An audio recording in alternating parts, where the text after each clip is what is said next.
You're listening to the Mile You're In podcast. Everything running related, from 100 meters to 100 miles. And now, here's your host, Phil Patterson Jr.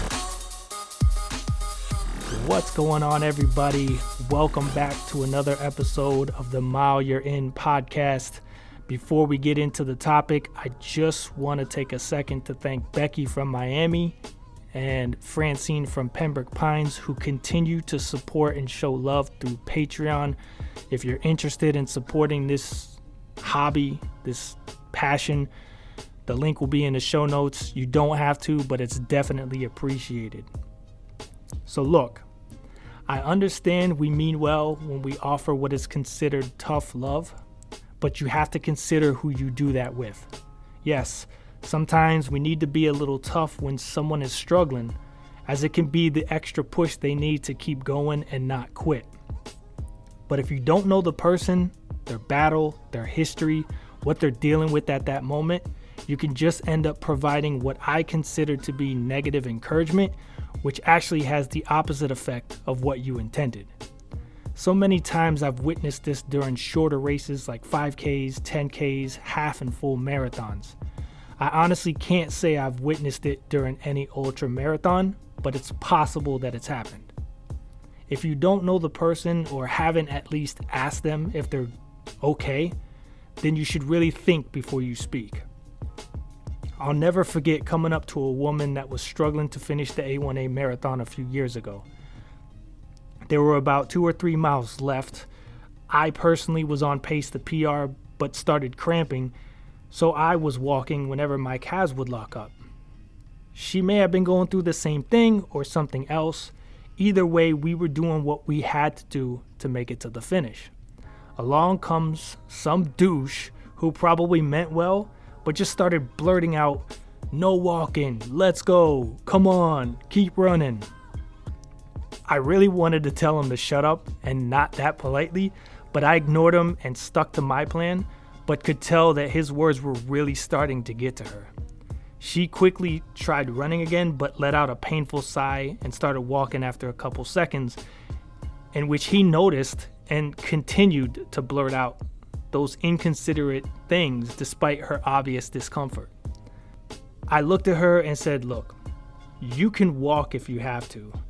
Don't listen to him." And she looked at me with this shocked look on her face and almost with a sound of relief asked me, "Really?" I told her there's no rules against walking. You can stop and sit down if you have to. As long as you finish before the cutoff, you're an official finisher. And even if you finish after that, who really cares? You still did it. I told her, do what you have to do, but just try to keep moving. And I told her, if I'm walking, you have no need to feel shame in walking. Ignore him, run your race, and you'll be fine. That at least gave her an encouragement to continue, a positive encouragement in which she smiled, thanked me, and kept going.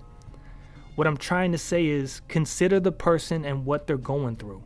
Before you offer advice or encouragement, you have to think before you speak. In my last 3 100-mile races where I DNF'd, I had friends offer me tough love. They knew what I was capable of and what I had overcome before. After a few attempts, when they realized what was going on internally, they eased up and supported my decision. There's nothing wrong with trying to encourage someone from quitting, especially when they've come so far, but every experience is different, and sometimes what worked before won't work again. What works for you may not work for somebody else. If an opportunity presents itself for you to offer words of encouragement to someone you don't know, think before you speak. Talk to them, find out more about them. If you don't have that time to do so, just shut your mouth and keep going. Sometimes it's better to say nothing. It's like people that come across the homeless and try to encourage them with the same old motivational lines that they've probably heard 100 times before. Meanwhile, they have no idea what happened to that person, what their story is, what's holding them back, or even how much progress they've made to get to that point. Another example would be with me and my pursuit to get my certification for IT. Some weeks I'm motivated, studying. Others I'm just not feeling it and I don't.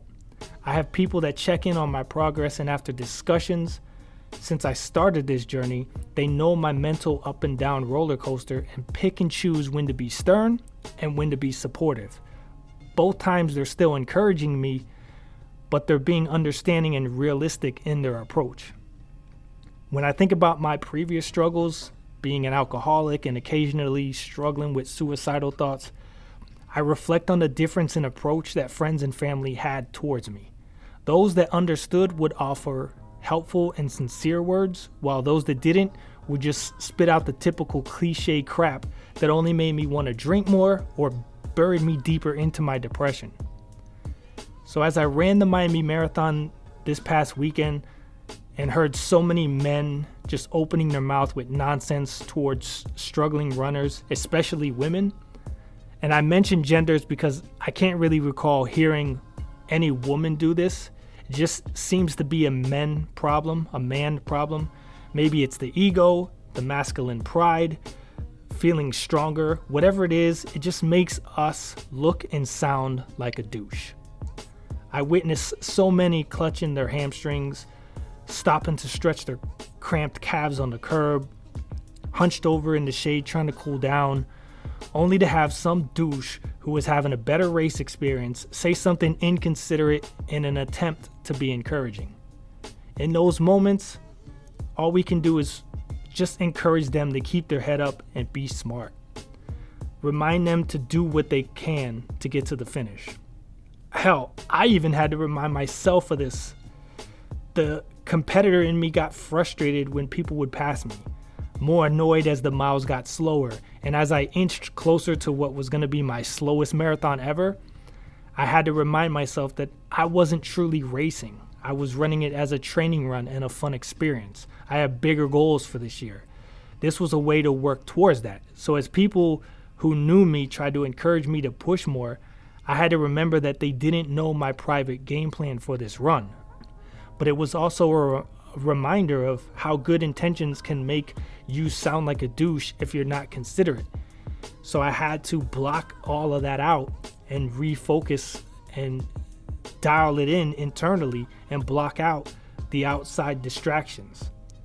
There's this understandable misconception that people like me that run 100-milers shouldn't have struggles running marathons, since we usually run that distance on our own when we train.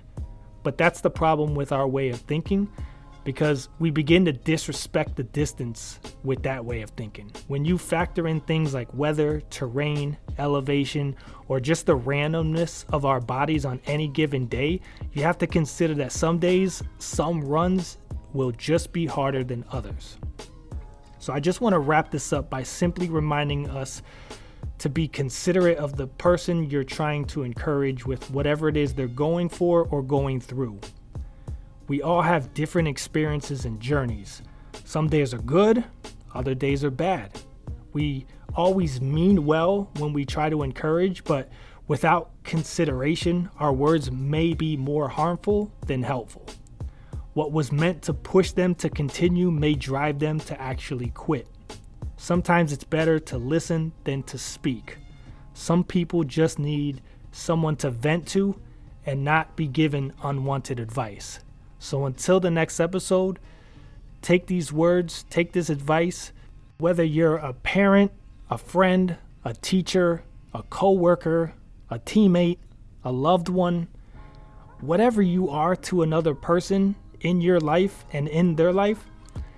If an opportunity presents itself for you to offer advice or encouragement, be there to support them in any way, just think before you speak, consider what they're going through before you offer that advice, and try to be more loving and understanding. Until the next episode, stay smart, guys. Think first.